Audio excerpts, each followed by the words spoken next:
तो जय जोहार जय छत्तीसगढ़ संगवारी हो। आज हमन है दे कोड़े हमन बहुत सारा जिमी कांदा ते देख सकत हवा ओला हमन हा धोवत हवन मस्त और एक था बहुत बड़े रही सब ओला मैं धो के ले गई हम अब मतलब बाद में दिखाऊं संगवारी हो एक के था 15 किलो के रही सोही जिमी कांदा हा और ए देखो ए हा कतना कन होही कै किलो होही आप मन कमेंट करके बताओ और कौन कौन कोड़े है जिमी कांदा काखर काखर यहाँ होथे तेनो ला बताओ संगवारी हो। जिमी कांदा के तो शादी बिहाव में भारी डिमांड रहथे आप मन ला पते होही डल्ला बनाते हैं सब्जी में मसाला संगवारी हो पार्टी बफा सिस्टम होथे तेन में शादी बर बिहाव में खास करके एला लेके भी शहर के मन हा लेके बनाथे तो हमार तो घर में होए हवाए ते हमन हा कोड़े हमन 2-3 साल के ए हरावे 4 पेड़ के अतका कर निकले है संगवारी हो बहुत सारा निकले देख सकत हो आप मन हा एखर का बनथे एखर का बनाबो दादी बता तो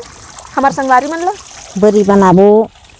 और कांदा लूसनबो कच्चा रख देथन तेन ला तक तुरंत बनाथन तो संगवारी हो एखर हमन हा उबालबो उबाल के तहाँ उरीद दाल में रखिया बनी बनाथा ना तैसने ही एखर बरी बनाबो और उबाल के ना उबाले के बाद एला काट के पीस में डल्ला एला सुखोबो सुखसा वाले घला बनाथा है और एखर कच्चा वाले घला बनाथे रसा वाले घला बनाथे और खट्टा में बहुत अच्छा लगथे है संगवारी हो और कच्चा जैसे एला रख देबे ना बिना उबाले एला तुरंत उबाल के तुरंत बनाबे खट्टा में मसाला में बहुत अच्छा लगथे ताजा वाले स्वाद हा मोला ज्यादा पसंद आथे काबर के सुखसा वाले के थोड़ा अलग रहथे ताजा वाले हा अलग रहथे मस्त लगे दे हाथी दांत का दिखत है फूल का मस्त देख सकत ते देखो संगवारी हो दाई है जिमी कांदा ला मस्त उबाल डाले हवे अब छिलत हवे संगवारी हो ओखर बाद तहाँ फिर काटी और काट के तहाँ फिर धूप में हमन है ला सुखाबो।